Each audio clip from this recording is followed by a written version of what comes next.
नमस्कार। सभी स्वस्थ होंगे, मस्त होंगे और अपनी स्टडी है वो सर्दी के बचाव के साथ में अपने शानदार तरीके से जारी कर रखी होगी। पात्रता परीक्षा के फॉर्म हैं वो चल रहे हैं, आवेदन आपने कर दिया होगा और आप सब से तमाम गलतियां हैं वो हुई हैं। आवेदन प्रक्रिया जब से शुरू हुई थी तब से लेकर के जिन्होंने भी फॉर्म अप्लाई किया है पात्रता परीक्षा 2024-25 के लिए, तो आपसे तमाम गलतियां हैं वो फॉर्म में हुई है। तो इस पे हम चर्चा इस वीडियो के अंदर करने वाले हैं। साथ ही साथ हमें एक बात ये थी कि जो 2022 वाली जो पात्रता परीक्षा थी तो वो जिसने देर की है तो वो आजीवन थी या नहीं थी, अब उस पर क्या इफेक्ट पड़ेगा। साथ ही साथ 2024-25 की जो आपकी पात्रता परीक्षा लगेगी ये कब तक मान्य रहेगी, इस बात पे भी हम चर्चा करेंगे।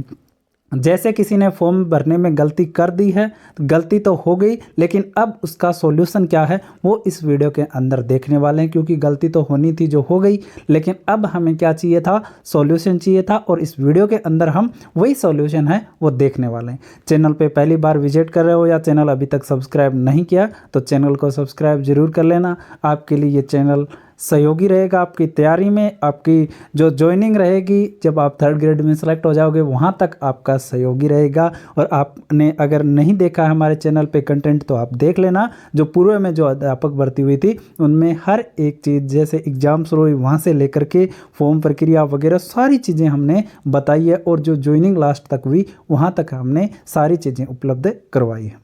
तो हम शुरू कर लेते हैं कि कौन कौन सी गलतियां आप सबसे हुई है, उसके बाद में हम देखें उनका सॉल्यूशन क्या है। उसके अलावा हम ये देखेंगे कि अब गलती होगी तो उसको सुधारना कैसे है, और फिर उसके बाद में पात्रता की जो वैधता है वो कितनी रहेगी 2024-25 वाले की, वो हम देखने वाले हैं।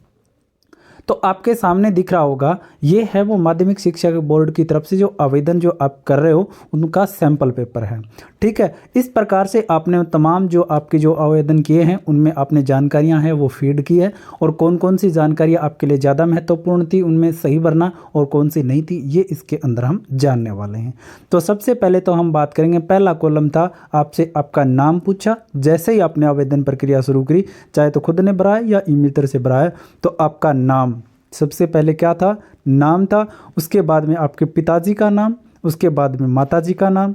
तो ये तो 3 चीज़ तो ऐसे थे जो आपसे चालान जनरेट होने से पहले मांगी है शुरू में।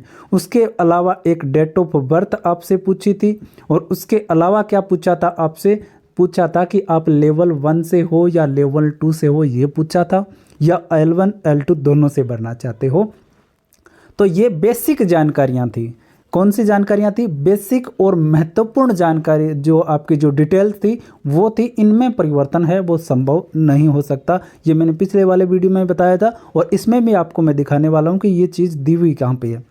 उसके अलावा आपसे देखो एक चीज़ ये मांगी, आपसे फ़ोटो मांगी थी। फ़ोटो आपने सही अपलोड की होगी। बहुत सारे बच्चों से मैंने 1-2 कमेंट पढ़ा था, उनसे फ़ोटो है वो अपलोड होने में गलती हो गई, या तो दूसरी फ़ोटो होगी या अपनी गलत फ़ोटो है वो अपलोड हो गई। उसके अलावा सिग्नेचर को लेकर भी मैंने कमेंट पढ़े थे, सिग्नेचर किसी से या तो सही नहीं भरे गए। वैसे इसमें सिग्नेचर के लिए दिया हुआ था कि भाई सिग्नेचर है वो ब्लैक पेन से होना चाहिए और वाइट पेपर है वो होना चाहिए। तो किसी ने ब्लू पेन से किए, साथ ही साथ किसी ने जो सिग्नेचर थे उनमें कोई परिवर्तन था मामूली, और वो अपलोड हो गया। उसके अलावा आपके आधार कार्ड का जो फ्रंट पेज है, फ्रंट है वहाँ उसकी फ़ोटो यहाँ पे अपलोड करनी थी, उसमें गलतियाँ हुई है। उसके अलावा देखो एक एड्रेस वाला कॉलम है, इस एड्रेस वाले कॉलम में भी आप सबसे बहुत सारी गलतियाँ हुई है। श्रेणी भरने में आपसे गलतियाँ हुई है। इसके अलावा हम बात करेंगे और छोटी मोटी जो गलतियां आपसे हुई है उनके बारे में भी मैं बात कर लेता हूं। एक क्वालिफ़िकेशन जो है उसको भरने में भी आपसे गलतियां हुई है। इसके अलावा स्तर जो आपने भरा था कि आप लेवल 1 से हो या लेवल 2 से हो या वुथ से भर रहे हो, उसको भरने में भी आप सबसे गलतियां हुई है। तो क्या वो सुधारा जा सकता है, इस पर भी हम चर्चा करेंगे। पहले हम गलतियां देख लेते हैं, और आप भी रिलेट कर पाओगे। अगर आपने गलती की है तो आपको भी पता चलेगा कि हमने क्या किया और इसका सोल्यूशन क्या।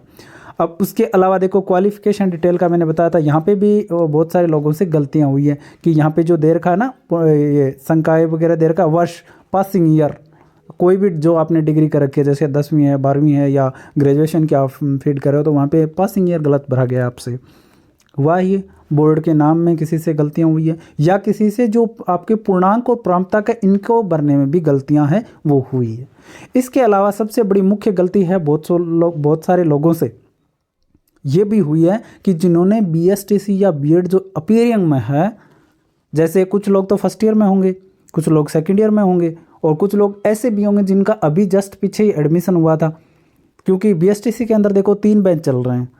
2 तरीके के बैच तो ऐसे हैं जो सेकेंड ईयर में हैं। एक बीएसटीसी का बैच है, उसका एग्ज़ाम अभी मेंस का चल रहा है, मुख्य परीक्षाएं चल रही है, अभी वो फारिग हो जाएगा। उसके अलावा सेकंड ईयर वो भी है जिसका फर्स्ट ईयर का एग्ज़ाम एक पीछे दिसंबर में लगा है, और वो हाल ही में उनके रिजल्ट आने के बाद में किस में हुए, सेकंड ईयर में हुए। और एक बैच फर्स्ट ईयर का वो है जो जिनका अभी आपकी जो डीएलएड परीक्षाएँ हुई थी, परीक्षा, उसमें के तहत है वो शुरुआत में बैठे हैं। तो इस प्रकार से चीज़ें, तो यहाँ पे आपको भरना क्या है, समकक्ष वाला जो कॉलम है ना, यहाँ पे देखो समकक्ष दे रखा, तो यहाँ पे बहुत सारी गलतियाँ की है बच्चों ने।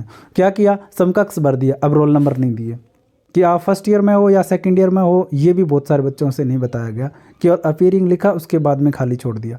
तो देखो इसमें भी डिटेल भरना अनिवार्य था और जो ज़रूरी था, क्योंकि इसमें के बारे में भी हम चर्चा करेंगे अलग से, ठीक है। तो ये आपसे कॉमन गलतियां हुई है। उसके अलावा 10वीं की मार्कशीट अपलोड होने में भी हुई है। पूरे जो फॉर्म का जो आपका जो सार था वो मैंने बता दिया कि इस प्रकार से आपसे गलतियां हैं वो हुई है। अब इनको सुधार कैसे करना है वो हमारे लिए ज़्यादा महत्वपूर्ण है। तो मैं बता देता हूँ। देखो सबसे पहले तो आप बात करोगे ना, तो जो अपीयरिंग में थे, जैसे देखो कोई फर्स्ट ईयर में है, ठीक है, फर्स्ट ईयर में है, चाहे वो बीएड है या बीएसटीसी है, तो फर्स्ट ईयरिंग के लिए वो क्या करेगा, वो अपीयरिंग भर सकता है। अगर उसने कोई भी एग्ज़ाम नहीं दिया है, चाहे उसने फर्स्ट ईयर का एग्ज़ाम नहीं दिया है, तो वो भर सकता है अपीयरिंग, उसको रोल नंबर वगैरह की ज़रूरत नहीं थी, ठीक है। या आप वो फॉर्म वगैरह इनरोलमेंट नंबर वगैरह हैं तो आप भर सकते हो, उसके अलावा ज़रूरी नहीं थी, क्योंकि उनको केवल पात्रता देने के लिए योग्य हैं। क्योंकि वो मुख्य परीक्षा अगर लेट हुई और उनका रिजल्ट वगैरह है वो सेकेंड फाइनल नहीं हुआ, तो उनको फिर शामिल नहीं किया जाता। इस प्रकार से नियम वगैरह हैं, तो उनको कोई दिक्कत नहीं है। लेकिन ये मान लो जिन बच्चों ने फर्स्ट ईयर के एग्ज़ाम दे दिए, ठीक है, जिनका दिसंबर में ही लगा था, अभी बीएसटीसी वालों का तो, और बीएड वगैरह वालों का जिन्होंने फर्स्ट ईयर के एग्ज़ाम दे दिया, वो सेकेंड ईयर में हो गए। कुछ तो जिनका रिजल्ट आ गया, जैसे बीएसटीसी वालों का रिजल्ट आ गया, वो सेकेंड ईयर में हो गए, तो उनको क्या करना है, अब फर्स्ट ईयर के रोल नंबर भरने हैं, आपको जो परिणाम आया था उसके रोल नंबर भर देने हैं। या बीएड वाले जिनका एग्ज़ाम लग गया फर्स्ट ईयर का, तो आपको रोल नंबर भरने हैं फर्स्ट ईयर के। और यहाँ पे शंकाएँ पूछेगा ये कि कौन से, जब आप समकक्ष भरोगे ना अपीयरिंग में, तो वहाँ पे पूछेगा कौन से ईयर में हो आप, तो फर्स्ट ईयर वाले किस में हो गए, अब सेकंड ईयर में हो गए। और जिन्होंने कोई एग्ज़ाम नहीं दिया उनको फर्स्ट ईयर रखना है, कोई दिक्कत नहीं, उनको कोई भी रोल नंबर वगैरह भरने की आवश्यकता नहीं है, ठीक है। और जो फाइनल है, अब मैं कह रहा हूँ जिनका फाइनल चल रहा है, सेकंड ईयर चल रहा है, अब वो क्या करेंगे, तो जिनके एग्ज़ाम अभी हैं हाल ही में, जैसे बीएसटीसी की एग्ज़ाम चल रही है, तो अपना से जो आपका लास्ट ईयर में जो है आपके एडमिट कार्ड में जो रोल नंबर आ रखे हैं वो भरें आप। और जिनका एग्ज़ाम नहीं लग रहा लेकिन लगने वाले हैं, जो भी जब भी लगेगा अभी, तो वो क्या करेंगे कि वो फिर मजबूरन फर्स्ट ईयर वाले रोल नंबर भरेंगे, उनमें कोई दिक्कत नहीं आएगी। बात ये हो जाती है। गलती हुई है तो सुधार जरूर करना है आपको, ठीक है, ये मैं बता देता हूँ। अब उसके अलावा देखो यहाँ पे पासिंग ईयर में गलती हुई है तो आपको चेंज करना है, निश्चित रूप से करना है, ऐसा नहीं छोड़ना है हमें, खाली डिटेल चेंज जरूर कर देना है। खास करके 10वीं क्लास की जो है ना वो जरूर कर देना है। जैसे बीएसटीसी वालों को ज़्यादा प्रभाव नहीं पड़ता, अगर आपकी 10वीं 12वीं की दोनों सही है ना तो कोई दिक्कत नहीं है। ग्रेजुएशन वाले में कोई गलती भी है तो चल जाएगी, उसमें ज़्यादा दिक्कत नहीं आएगी। लेकिन जो लेवल 2 के हैं उनको तो ग्रेजुएशन 12th 10th तीनों चाहिए, तो उनको ध्यान में करना है कि आपने किसी भी प्रकार की गलती की है तो संशोधन जरूर कर लेना आप, ठीक है। संशोधन किस प्रकार से करोगे वो भी मैं आपको बता दूंगा, ठीक है। उसके अलावा आप बात करोगे, देखो यहाँ पे आपसे लैंग्वेज भरने में गलती हुई है। लैंग्वेज भरने में गलती हुई है, बहुत सारे लोगों से हुई है कि भाषा फर्स्ट और भाषा सेकंड के चुनाव में आपने गलती कर दी, या ये मान लो उस टाइम आपका मूड था कि दूसरी भर दी लेकिन अब बदलना चाह रहे हो आप, इस प्रकार से। तो देखो भाषा चेंज का मौका मिल सकता है संशोधन के अंदर। और इसके अलावा एक और सॉल्यूशन भी है, वो भी मैं बता दूंगा। इसमें बदलाव होना चाहिए, हो जाएगा, कोई दिक्कत नहीं है। और उसके अलावा स्तर में L1 L2 का जो स्तर आपने चुना उसमें मेरे ख्याल से बदलाव नहीं होगा, क्योंकि वो आपने चालान जनरेट किया था उसमें मांगा था। तो जिन्होंने चालान जनरेट करने में जो चीज़ मांग ली ना उसमें बदलाव संभव नहीं होगा, ये भी मैं बता देता हूँ आपको।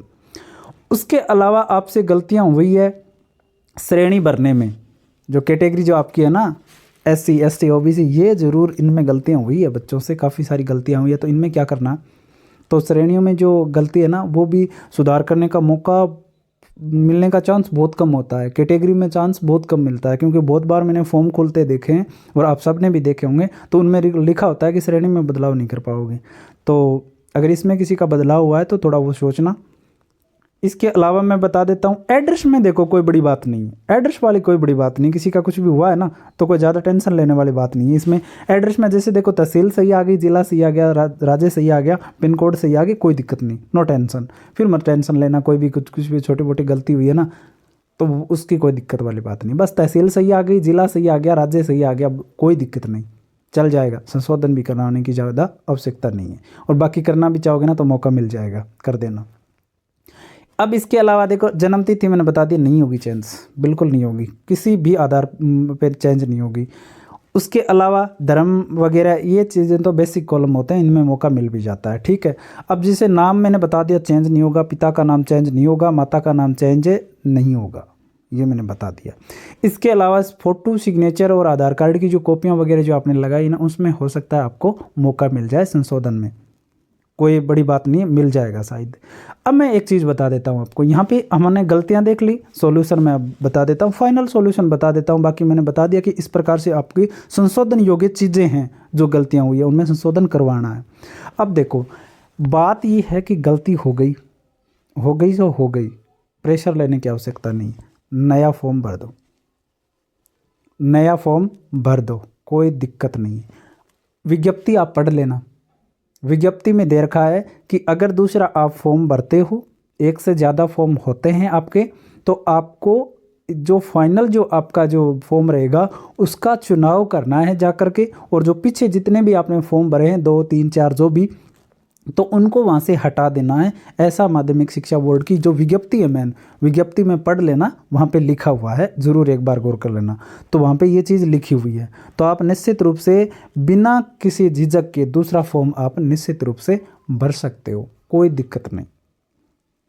अब बात ये है कि देखो दूसरा फॉर्म भरोगे तो चलान तो देखो कटेगा, फिर तो निश्चित रूप से चालान आपको दोबारा कटाना पड़ेगा।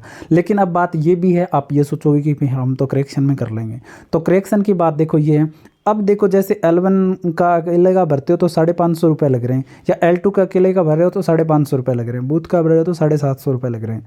अब आप करेक्शन को लेगा ना तो ये मान के चलना 300 से कम में तो करेक्शन नहीं होगा, ये याद कर लेना आप। 300 से कम में की फीस तो करेक्शन की होगी ही नहीं। तो अंतर अब कितना का इसमें 150 रुपये का है। तो कुछ गलतियां अगर हुई है तो आप दूसरा फॉर्म, फ्रेश फॉर्म भर सकते हो, नया फॉर्म भर करके, और वहाँ पे आप कर सकते हो, ठीक है। और अपनी दिमाग की टेंशन भी फिर हटा सकते हो, और वहाँ पे आप चुनाव कर लेना। ये बात हुई आपकी गलतियों की।